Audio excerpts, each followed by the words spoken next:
Assalomu alaykum aziz tomoshabinlar. Bugun men 6 yoshdan oshgan, 7 yoshdan oshgan, 8 yoshdan oshgan barcha qariyalarimiz, shuningdek ularning farzandlari va nabiralari uchun juda muhim mavzuni tushuntirib beraman. Pensiyaning yangi formulasi, pul miqdori qanday hisoblanadi? Kimning pensiyasi oshishi mumkin? Kimda o'zgarish bo'lmasligi mumkin va eng muhimi, xatoga yo'l qo'ymaslik uchun hozir nima qilish kerak? Bu ma'lumot oddiy gap emas. Bu har oy qo'lingizga tushadigan pulga dori-darmon, oziq-ovqat, kommunal to'lovlar va kundalik xarajatlarga bevosita ta'sir qilishi mumkin. Shuning uchun videoni oxirigacha ko'ring. Hozirning o'zida kanalga obuna bo'ling, like bosing.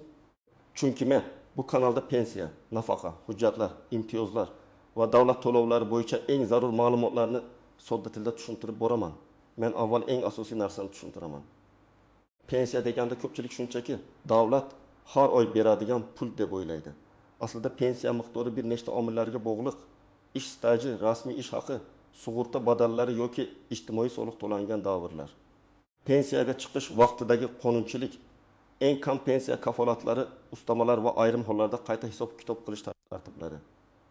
Ilgari ko'p odamlar pensiya hisoblanganda asosan ikki narsaga qarardi. Necha yil ishlaganman va ish haqim qancha bo'lgan. Lekin amaliyotda muammo ko'p edi. Kimdir o'tib yil ishlagan, lekin korxona arxivlari yo'qolgan. Kimdir kolxozda, zavodda, maktabda, kasalxonada ishlagan. Ammo mehnat daftarchasida yozuv boru ish haqi ma'lumotnomasi topilmaydi. Kimdir mustaqillikdan oldin ishlagan, keyin yillar davomida hujjatlar boshqa idoraga o'tgan. Kimdir esa umr bo'yi ishlagan bo'lsa ham ish haqi rasmiy past ko'rsatilgani uchun pensiyasi kutilganidan kam chiqqan. Yangi yondashuvda asosiy e'tibor shunga qaratilmoqda, pensiya adolatliroq bo'lishi. Odamning haqiqiy mehnat faoliyati va rasmiy to'langan badallari inobatga olinishi, hujjatlar raqamlashtirilgan sari ortiqcha sarsonlik kamayishi kerak. Ya'ni formula o'z-o'zidan hammaga bir xil katta pul beradi degan emas. Formula nima qiladi? U har bir insonning ish staji, hisobga olinadigan daromadi, mavjud hujjatlari va qonunda belgilangan cheklovlar asosida pensiya miqdorini aniqlaydi. Bu yerda men juda muhim ogohlantirish beraman. Yangi formula deganda odamlar orasida ko'p mish yuradi. Kimdir endi hammaning pensiyasi 2 barobar bo'ladi deydi. Kimdir 8 yoshdan oshganlarning puli kesiladi deydi. Kimdir ishlamagan yillar endi umuman hisobga olinmaydi deb vahima qiladi. Bunday gaplarga darrov ishonmang. Pensiya masalasida faqat rasmiy manbalar, pensiya jamg'armasi, davlat xizmatlari markazi va qonunchilikdagi amaldagi normalarga tayanish kerak. Asosiy qism 1. Nimalarni bilish kerak? Kim xavotir olishi kerak? Kim xavotir olmasligi kerak? Men pensiya hisoblashni oddiy tilda quyidagicha tasavvur qilishni maslahat beraman. Go'yoki sizning butun mehnat hayotingiz bo'yicha bir katta papka ochiladi.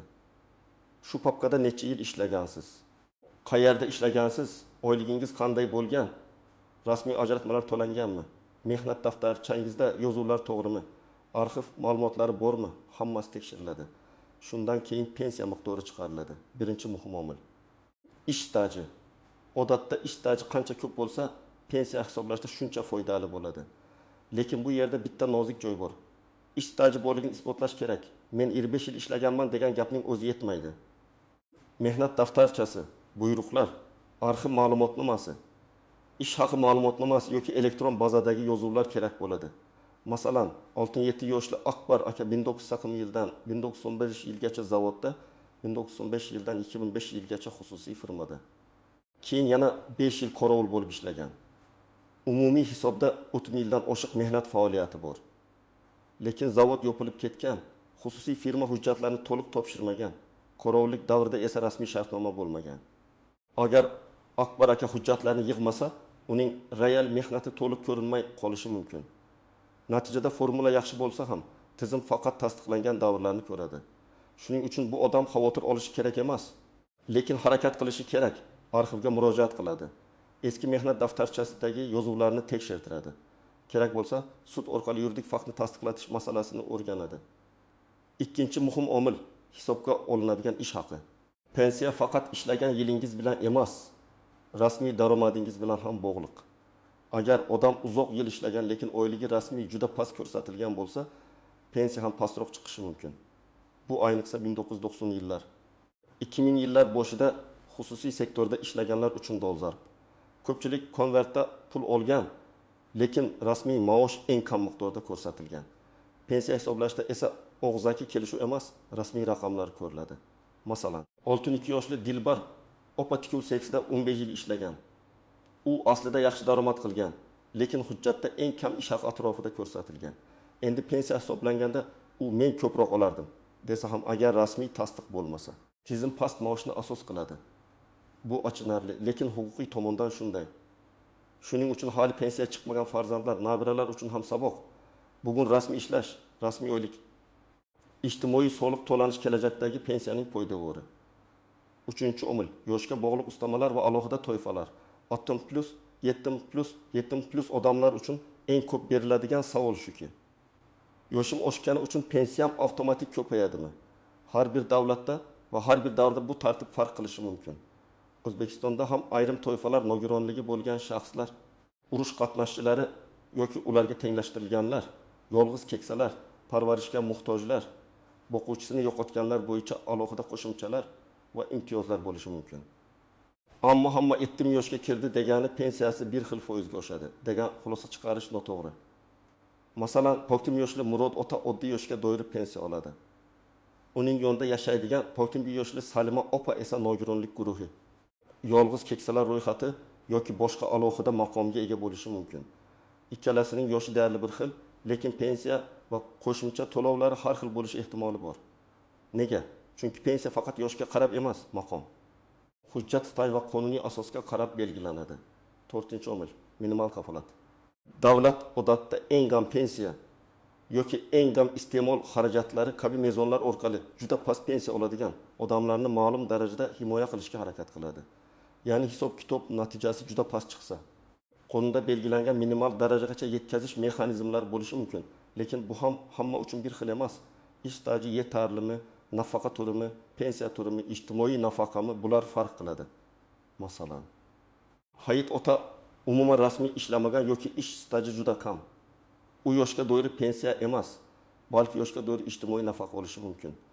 Boshqa tomondan Qodir aka 35 yil rasmiy ishlagan va yoshga doir pensiya oladi. Ikkalasi ham 70 yoshdan oshgan bo'lishi mumkin, lekin birining to'lovi pensiya, boshqasiniki nafaqa bo'lishi mumkin. Bu atamalarni adashtirmaslik kerak, chunki hisoblash qoidalari boshqa-boshqa. Endi kim xavotir olish kerak? Birinchi navbatda hujjatlar to'liq bo'lmaganlar, mehnat daftarchasida xatolik borlar, korxona nomi o'zgargan, yopilgan yoki arxivga topshirilganlar, uzoq yillar norasmiy ishlaganlar, pensiya tayinlangandan keyin ham yangi hujjat topganlar. Masalan, ilgari 20 yil staj bilan pensiya tayinlangan, keyin arxivdan yana 7 yillik ma'lumot topildi. Bunday holatda qayta hisoblash uchun murojaat qilish mumkin bo'ladi. Lekin tartib va muddatlarni aniq tekshirish kerak. Kim xavotir olmasligi mumkin? Pensiyasi allaqachon to'g'ri hisoblangan. Barcha hujjatlar elektron bazada bor. Mehnat daftarchasi va ish haqi ma'lumotlari to'liq. Har oy to'lovni o'z vaqtida olayotgan odamlar vahimaga tushmasligi kerak. Biroq xavotir olmaslik degani tekshirmaslik degani emas. Men har bir pensionerga hech bo'lmasa bir marta o'z pensiya hujjatlarini tekshirtirib olishni maslahat beraman. Birinchi nozik jihat, pensiyani qayta hisoblash har doim ham avtomatik bo'lmaydi. Ko'pchilik davlatning bazasida hammasi bor, o'zi topib oshirib beradi deb o'ylaydi. Raqamlashtirish kuchaygan bo'lsa ham eski yillar bo'yicha hamma hujjat bazada bo'lmasligi mumkin. Ayniqsa Sovet davridagi ish joylari, kolxozlar, shirkatlar, eski zavodlar, kichik korxonalar bo'yicha muammo uchraydi. Agar sizda yangi tasdiqlovchi hujjat bo'lsa, ko'pincha o'zingiz ariza bilan murojaat qilishingiz kerak bo'ladi. Ikkinchi nozik jihat. Mehnat daftarchasidagi yozuvlar to'liq bo'lsa ham, ba'zan yetarli bo'lmasligi mumkin. Masalan, ishga kirgan sana bor, ishdan bo'shagan sana bor, lekin buyruq raqami noto'g'ri yozilgan yoki muhr o'qilmaydi. Yoki korxona nomi bir joyda avtokorxona, boshqa joyda avtosaroy deb yozilgan. Bunday mayda xatolar pensiya hisoblashda katta muammoga aylanishi mumkin. Chunki mutaxassis hujjatni tekshirganda yozuvning ishonchligiga qaraydi. 3-nozik jihat. Parvarish davrlari, harbiy xizmat, bola parvarishi, o'qish davri kabi masalalar. Ayrim davrlar qonunchilikda ma'lum shartlar bilan stajga qo'shilishi mumkin yoki qo'shilmasligi mumkin. Bu yerda qo'shiladi yoki qo'shilmaydi deb umumiy gapirish xavfli. Chunki qaysi davr, qaysi yillar, qaysi hujjat bilan tasdiqlangani muhim. Masalan, ayol kishi bir necha farzandni tarbiyalagan bo'lsa, Bola parvarishi davri ma'lum chegaralar bilan hisobga olinishi mumkin. Lekin buning uchun tug'ilganlik haqidagi guvohnomalar, ishdagi tanaffus davri, mehnat daftarchasi yozuvlari kerak bo'ladi. 4-nozik jihat. Ishlayotgan pensionerlar. Ba'zi pensionerlar pensiyaga chiqqandan keyin ham ishlashda davom etadi. Savol tug'iladi, men ishlayapman, demak pensiyam qayta oshadimi? Bu ham amaldagi tartibga bog'liq. Ayrim holatlarda pensiya qayta hisoblanishi mumkin. Ayrim holatlarda esa cheklovlar yoki aniq davriy tartib bo'ladi. Eng katta xato shuki, odam 5 yil ishlaydi, lekin ish beruvchi rasmiy to'lovlarni to'liq amalga oshirmagan bo'ladi. Natijada pensioner men ishladim-ku deydi, lekin tizimda kerakli ajratmalar ko'rinmaydi. 5-nozik jihat: karta, bank va pochta orqali to'lov. Pensiya miqdori bir narsa, uni olish tartibi boshqa narsa. Ba'zan odam pensiyam kamaydi deb o'ylaydi. Aslida bank kartasidan kredit, qarzdorlik, aliment, kommunal avtomatik to'lov yoki boshqa ushlab qolish bo'lgan bo'lishi mumkin. Yoki pensioner kartasini farzandiga bergan, pul yechilgan, lekin o'zi bilmagan. Shuning uchun har oy tushum va chiqimni tekshirish kerak. Bankdan SMS xabarnoma ulatish, mobil ilova orqali ko'rish yoki bank bo'limidan ko'chirma olish foydali. 6-nozik jihat: firibgarlar. Pensiya mavzusi chiqqan zahoti ayrim odamlar men sizga pensiyani oshirib beraman, tanishim bor, arza yozib beraman, faqat oldindan pul bering deb yuradi. Men mutaxassis sifatida qat'iy aytaman. Rasmiy pensiya masalalari rasmiy idoralar orqali hal qilinadi. Kimdir sizdan pasport nusxasi, plastik karta raqami, SMS kod, PIN kod so'rasa darhol shubhalaning. Hech qachon bank kartangizning maxfiy kodlarini hech kimga bermang. Pensiya oshirish uchun tanish kerak degan gap ko'p hollarda firibgarlikdir. 7-nozik jihat: chet elda ishlagan davrlar. Bugun ko'p odamlar Rossiya, Qozog'iston, Koreya, Turkiya yoki boshqa davlatlarda ishlagan. Bu davrlar pensiya qanday ta'sir qiladi? Bu masala davlatlararo kelishuvlar, rasmiy ishlaganlik, badallar to'langanligi va hujjatlar bilan bog'liq. Agar odam chet elda norasmiy ishlagan bo'lsa, afsuski, uni pensiya stajiga kiritish qiyin bo'lishi mumkin. Agar rasmiy ishlagan bo'lsa, tegishli ma'lumotnomalar, shartnomalar, soliq yoki sug'urta to'lovlari bo'yicha hujjatlarni yig'ish kerak. 8-nozik jihat: pensiya tayinlangan sanadan oldingi va keyingi hujjatlar. Ayrim pensionerlar eski hujjatni topib, endi menga o'tgan 10 yil uchun ham farqini to'lab berishadimi deb so'raydi. Bu masalada qonunda aniq tartiblar bo'ladi. Qayta hisoblash qachondan boshlanadi? Ariza berilgan kundanmi, hujjat taqdim etilgan kundanmi yoki boshqa muddatdanmi? Shuning uchun vaqtni cho'zmaslik kerak. Hujjat topdingizmi? Darhol murojaat qiling. Endi men sizga aniq qadamlarni aytaman. Birinchi qadam: o'zingizdagi barcha pensiya va mehnat hujjatlarini bitta papkaga joylang. Pasport yoki ID karta nusxasi, pensiya guvohnomasi, mehnat daftarchasi, ish haqi ma'lumotnomalari. Arxiv ma'lumotlari, harbiy bilet, nikoh guvohnomasi, farzandlarning tug'ilganlik guvohnomalari, nogironlik bo'yicha hujjatlar, mukofotlar yoki imtiyoz maqomini tasdiqlovchi hujjatlar hammasini alohida saqlang. Ikkinchi qadam: mehnat daftarchangizni diqqat bilan tekshiring. Ishga kirgan sana bormi? Ishdan bo'shagan sana bormi? Korxona nomi to'g'ri yozilganmi? Muhr bormi? Buyruq raqami bormi? Agar yozuv o'qilmasa, uni hozirdan aniqlashtiring. Keyin ko'ramiz demang. Chunki keyin arxivni topish qiyinlashadi. 3-qadam: tuman yoki shahar pensiya jamg'armasi bo'limiga, davlat xizmatlari markaziga yoki mypodgov.uz orqali elektron xizmatlarga murojaat qiling. Siz pensiyam qanday hisoblanganini tushuntirib bering. Stajim bo'yicha ma'lumotni tekshirmoqchiman. Qayta hisoblash imkoniyati bormi deb so'rashingiz mumkin. Arza yozganda umumiy shikoyat emas, aniq talab yozing. Masalan, mening 1992-1990 yillardagi falon korxonadagi ish stajim pensiya hisobida inobatga olinmaganini tekshirishni so'rayman. 4-qadam: arxivga murojaat qilishdan qo'rqmang. Agar eski korxona yopilgan bo'lsa, uning hujjatlari davlat arxivida yoki yuqori tashkilot arxivida bo'lishi mumkin. Arxivga so'rov yozishda korxona nomi, ishlagan yillaringiz, lavozimingiz, taxminiy bo'limingiz, eski manzili bo'lsa, hammasini yozing. Qancha aniq ma'lumot bersangiz, topish ehtimoli shuncha oshadi.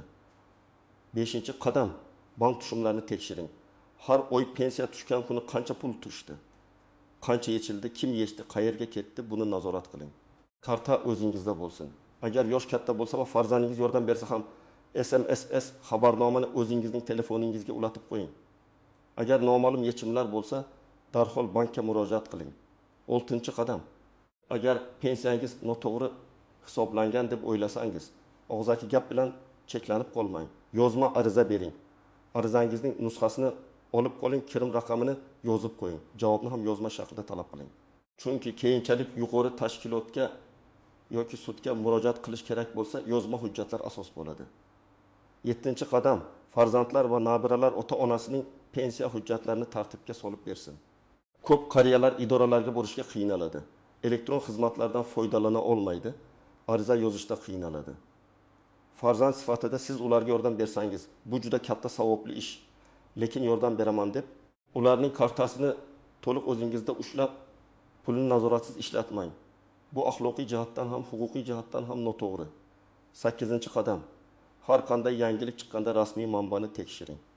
Telegramdagi noma'lum kanallar, hammaning pensiyasi falon sanadan oshadi degan ovozli xabarlar, qo'shnining gapi, bozordagi mish-mishlar asos bo'la olmaydi. Pensiya masalasida xato qaror qimmatga tushadi. Rasmiy saytlar, davlat idoralari, ishonch telefonlari va yozma javoblar eng ishonchli manbadir. Men yana bir muhim misol keltiraman. Tasavvur qiling, 74 yoshli Zuhra opa 1990-yildan 2000-yilgacha maktabda kutubxonachi bo'lib ishlagan. Pensiya tayinlanganda bu davrning faqat 5 yili hisobga kirgan. Chunki qolgan yillarga ma'lumot topilmagan. Oradan vaqt o'tib, maktab arxivida buyruqlar va ish haqi qoidalari topildi. Agar Zuhra opa bu hujjatlarni pensiya jamg'armasiga topshirsa, pensiyasi qayta ko'rib chiqilishi mumkin. Natija qanday bo'ladi? Bu uning umumiy staji, o'sha yillardagi ish haqi va amaldagi formula bo'yicha aniqlanadi. Lekin eng muhim narsa shuki, hujjat topilmasa bu imkoniyatdan foydalana olmaydi. Yana bir misol. 69 yoshli Rustam aka pensiyaga chiqqandan keyin ham 6 yil rasmiy qorovul bo'lib ishladi. U har oy ish haqi oldi. Endi u pensiyam oshadimi? deb so'raydi. Bu holatda birinchi tekshiriladigan narsa, ish beruvchi uni rasman ishga olganmi? Mehnat shartnomasi bo'lganmi? Ijtimoiy soliq to'langanmi? Elektron mehnat tizimida yozib bormi? Agar hammasi rasmiy bo'lsa, u qayta hisoblash yoki amaldagi tartib bo'yicha pensiya miqdorini ko'rib chiqish masalasini so'rashi mumkin. Agar norasmiy bo'lsa, og'zaki ishlaganman degan gap yetarli bo'lmaydi. Yana bir misol. 82 yoshli Rahma aya yolg'iz yashaydi. Farzandlari boshqa viloyatda. U pensiya oladi, lekin parvarishga muhtoj. Bunday holatda faqat pensiya formulasi emas, ijtimoiy xizmatlar, yolg'iz keksalar bo'yicha ro'yxat, mahalla tibbiy xulosa, parvarish masalalari ham ahamiyatli bo'lishi mumkin. Ya'ni pul miqdorini oshirishning yagona yo'li formula emas. Ba'zan inson alohida maqom yoki ijtimoiy yordamga haqli bo'ladi, lekin hujjat qilmagani uchun ololmay yuradi. Shuning uchun men har doim shuni aytaman. Pensiya masalasida 3 ta savolga javob toping. Birinchisi, mening stajim to'liq hisobga olinganmi? Ikkinchisi, mening rasmiy ish haqim to'g'ri olinganmi? Uchinchisi, men qanday qo'shimcha imtiyoz yoki ustamalarga haqliman? Mana shu 3 savolga aniq javob topsangiz, pensiyangiz bo'yicha juda ko'p noaniqliklar yo'qoladi. Bugungi mavzuning eng asosiy mazmuni shuki, pensiyaning yangi formulasi yoki yangicha hisob-kitob tartibi haqida gap ketganda vahima qilish ham kerak emas, beparvo bo'lish ham kerak emas. Pul nima bo'ladi degan savolga javob har bir odamda alohida. Kimning hujjati to'liq bo'lsa, kimning staji ko'p bo'lsa, kimning ish haqi rasmiy yaxshi bo'lgan bo'lsa, kim qo'shimcha maqomga ega bo'lsa, natija boshqacha bo'ladi. Men sizga tavsiya qilaman. Hujjatlaringizni yig'ing, mehnat daftarchangizni tekshiring. Pensiya jamg'armasi yoki davlat xizmatlari markaziga murojaat qiling. Yozma javob oling, bank kartangizni nazorat qiling va firibgarlardan ehtiyot bo'ling. Ayniqsa 6+, 7+, 30+ yoshdagi qariyalarimizning farzandlari bu ishda yordam berishi shart. Agar sizning pensiyangiz bo'yicha savolingiz bo'lsa, izohlarda yoshingizni, ish stajingizni va qanday muammo borligini yozing. Men keyingi videolarda eng ko'p berilgan savollarga alohida javob beraman. Video foydali bo'lgan bo'lsa, like bosing, yaqinlaringizga yuboring va kanalga obuna bo'ling. Chunki pensiya va ijtimoiy to'lovlar bo'yicha bitta to'g'ri ma'lumot ba'zan har oy qo'shimcha pul, kamroq sarsonlik va ko'proq xotirjamlik degani.